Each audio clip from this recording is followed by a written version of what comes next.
Yang terhormat Bapak-bapak, Ibu-ibu, salam Pancasila.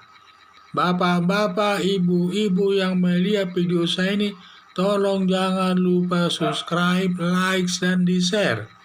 Sifatnya gratis. Pada hari Selasa tanggal 21 September tahun 2021 ini, saya akan mengomentari Irjen Pol Napoleon Bonaparte merusak nama Polri. Tidak terlepas dari kesalahan Polri juga. Jadi dalam menangkapi masalah Napoleon Bonaparte ini, saya lihat dari 3 sudut. Satu sudut pertama yaitu perbuatan kejahatan. Irjen Pol Napoleon Bonaparte melakukan penganiayaan kepada Muhammad KC. Baru 1 hari masuk tahanan Mabes Polri, langsung dipukuli hingga pingsan berkali-kali dan diguyur dengan air kotoran.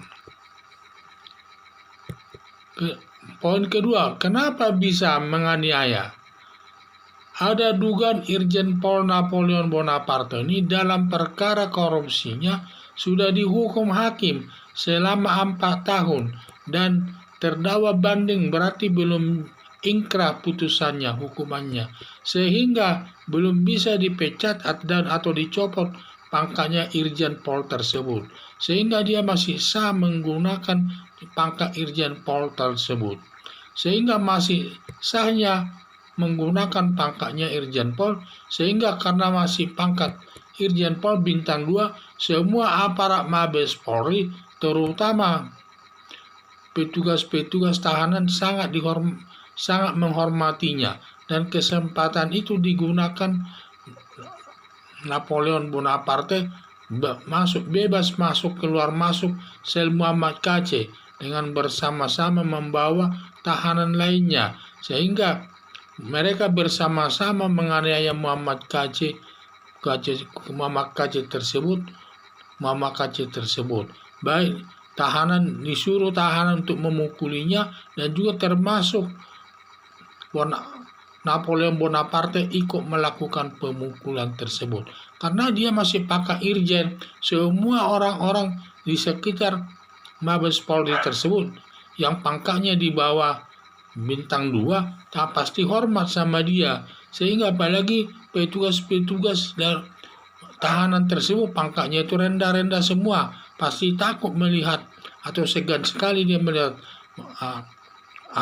Bonaparte tersebut. Apa yang dimaui Bonaparte tersebut pasti dipenuhinya, sehingga kunci-kunci tahanan dan lain sebagainya diambilnya semua dan bisa dilakukannya, dan dia bisa bebas masuk ke ruangan tahanan Muhammad KC tersebut sehingga dilakukan pemukulan.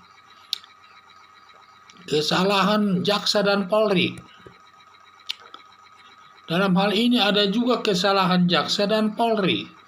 Napoleon Bonaparte tersangkut perkara korupsi terkait membantu Joko Chandra dalam mengurus visanya bisa keluar dari negara Indonesia ke luar negeri atas bantuan daripada Napoleon Bonaparte dengan bantuan sejumlah uang.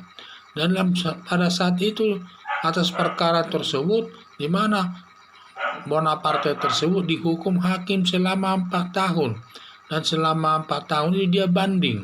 Biasanya kalau perkara banding itu di bawah pengawasan jaksa.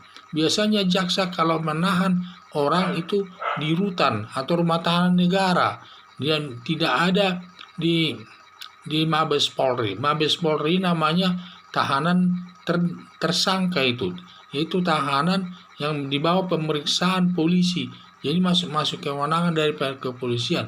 Kalau dia sudah terdakwa, sudah masuk wilayah jaksa dan juga pengadilan. Dan waktu dia diperiksa di muka pengadilan, namanya sudah berubah, bukan tersangka lagi, tetapi terdakwa. Tahanan jaksa maupun tahanan hakim, dia pelaksanaannya dilakukan oleh jaksa sendiri. Biasanya tahanan jaksa ini ditahan di rumah tahanan negara atau rutan namanya, bukan di Mabes Polri tersebut. Jadi ini melanggar aturan hukum ini. Jadi Napoleon Bonaparte ini ditahan di Mabes Polri sudah sebagai terdakwa, dia itu melanggar aturan hukum itu, dan seharusnya harapan saya agar polisi mengembalikan tahanan daripada Napoleon Bonaparte kepada jaksa. Kemudian jaksa nanti menempatkan Napoleon Bonaparte itu ke lembaga atau ke rumah tahanan negara atau rutan di bawah pengawasan daripada pegawai Menkumham tersebut. Sehingga tidak mungkin nanti kalau dia sudah ditahan di rutan rumah tahanan negara atau rutan, tidak mungkin lagi nanti Bonaparte ini memukuli Muhammad Kc karena tahanannya sudah beda, tempatnya pun berjauhan, jadi pengawasannya pun sangat berbeda. Dan juga Bonaparte ini kalau ditahan di bawah rumah tahanan negara, dia tidak ada peranan di sana dan juga tidak ada kekuasaannya di sana dan tidak ditakuti oleh petugas tahanan tersebut. Tetapi kalau di polisi masih besar peranannya tersebut. Jadi harapan saya agar Napoleon Bonaparte ini dipindahkan tahanannya diserahkan ke kejaksaan, kemudian nanti kejaksaan menempatkan tahanannya itu di rumah tahanan negara atau rutan sesuai dengan aturan hukum yang berlaku.